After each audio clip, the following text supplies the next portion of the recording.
Ma'am, first off, let me just say thank you for giving us an opportunity to talk with you, sitting down with us. First and foremost, let me just ask you, why is this issue of, a healthier lifestyle for our youth and taking care of our military families, why is that such an important issue to you? Well, first of all, the military family issue. I came to this issue probably like most Americans. I'm not a part of a military family. I didn't know too many people directly that were engaged in the military, but through conversations that I've had with military spouses and learning about their challenges, my visits to bases throughout the last couple of years, meetings that I've had with the spouses of senior enlisted officers and commanders, I've just grown to respect and admire the courage and to understand and appreciate the unique challenges that these families face. But I think most Americans are like me. They just don't know that all this is going on, and they don't know how to step up and help. And I think that launching a major campaign to help rally the nation around the 1% of Americans that are protecting the freedoms for all of us is the least we can do.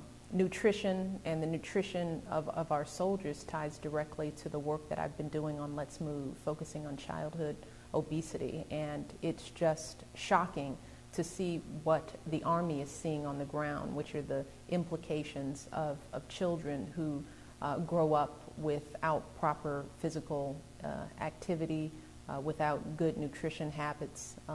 They come to the Army as recruits, and they're not ready to serve. And the cost that is borne by the government to get these young people ready is something that we have to be aware of. It means that childhood obesity isn't just something that families are dealing with in an isolated way in communities. It is a national security issue.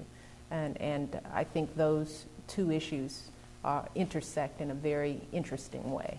Now, we talk about that, less than 1% of Americans who are in the military, and childhood obesity has become an epidemic over the years in our country.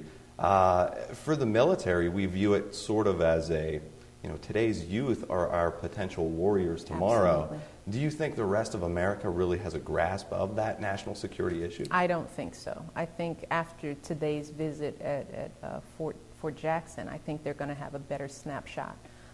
The general here made a compelling presentation showing the statistics over the last decade or so and how the fitness levels have just sort of fallen off. And another surprising statistic is the amount of poor dental hygiene that he's seeing among these recruits, which they tied directly to the increase of sugary drinks and the lack of access to good dental care. All that, those costs, because the Army has to make these young people military ready, we're all bearing those costs. And those are statistics that I didn't know.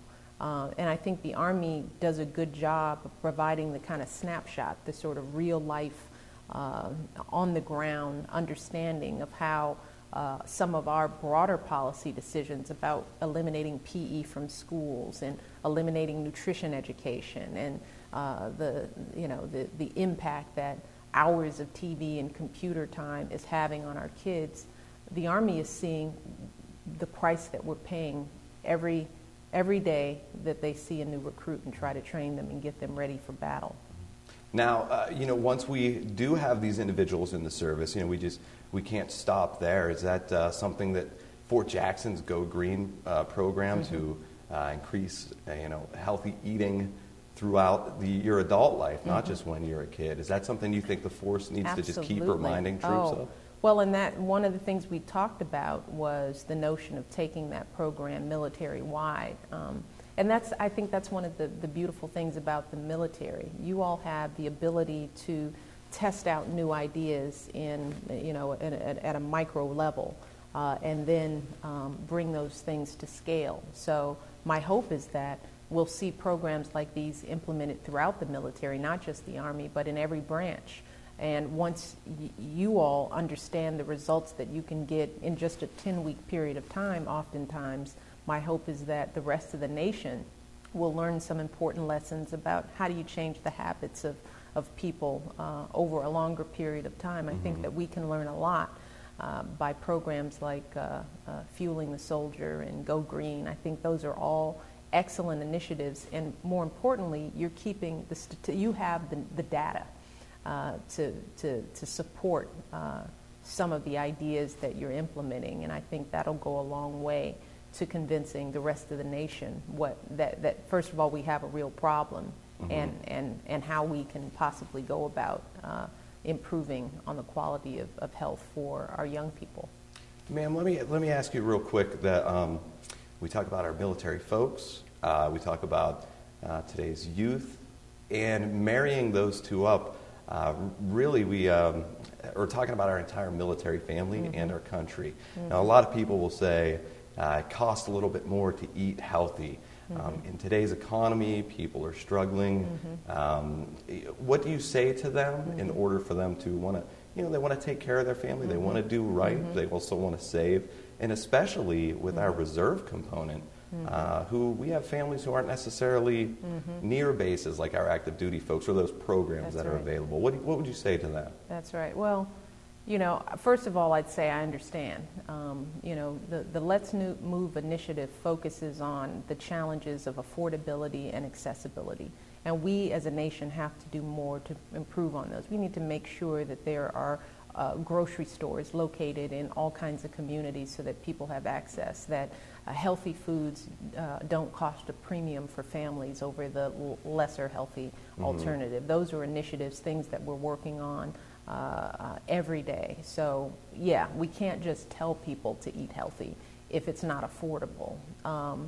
But I'd also encourage families to think about the long-term investment and implications. And there are ways to think about these challenges without thinking about them so big. I mean, we're talking about adding a vegetable, making sure there's a vegetable on the plate every night, making sure that we're looking at portion sizes, making sure we're adding a piece of fruit here or there, that we're taking out sugary drinks and putting in water, that kids are drinking a little more milk.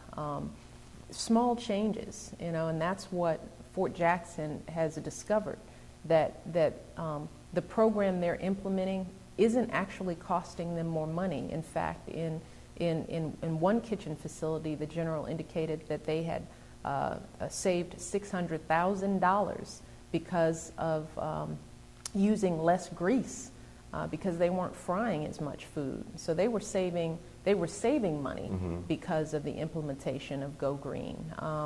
So I'd urge families to think creatively about the small things that they can change. A lot of times it's eliminating foods rather than adding them, taking out processed foods, making dessert a sometimes treat as opposed to an everyday treat, trying to bake more than you fry. So there are small things that if people have the information about, they can make changes before the entire market changes. But these are investments that we have to make in our kids, and getting kids moving doesn't cost anything. Turning off the TV and getting your kids to run up and down the stairs, or walk to school if they can, or throw a ball in the house, without breaking anything. There are even computer games that encourage more movement. The Wii Fits, I don't like to promote any one product, but there are computer games that, get kids off the couch and get them moving. I mean, those are the kind of things we have to inform parents about, that days of sedentary activity won't cut it. Kids have to be moving every day.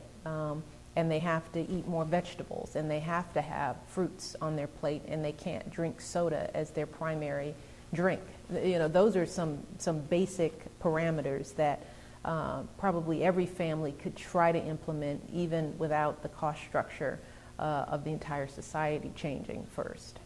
Ma'am, just one last question. What traveling around Fort Jackson, seeing the program and talking to the people, What concerns, are they bringing to you, and what are you taking back to Washington with you after today's visit? Well, I think what I'm hearing is that we have to prepare our young people earlier. We need to reinstate physical education in the schools. We need to ensure that every kid has an opportunity to be active and move around. We need to do what we've been doing in terms of passing legislation that's going to make sure that the kids, the food in public schools are healthy, that they're bringing in salad bars and teaching kids how to enjoy vegetables and how to make a salad and make it in a way that they're going to like it and going to eat it. Nutrition education is a critical part of a broad education. All these things are not one-offs. They're not extras. They're necessary to ensure that these young people grow up to be healthy and viable citizens, not just to become soldiers, but to live, healthy lives and to be productive citizens that, aren't benched because of an injury, that can't work because they can't move. We don't have a choice. These things are necessities, and that's the kind of the information I'm going to be taking back to Washington, and that we need to make sure that programs like Fueling the Soldier and Go Green are expanded, and that we look at the lessons that they've learned and figure out how we can implement these kind of successes at a broader level and make them known by people beyond the military. Ma'am, thank you so much for raising concern about both of these issues. Thank you again for sitting down with us. Give us a few minutes. It's always a pleasure. Thank you. Thank you, ma'am.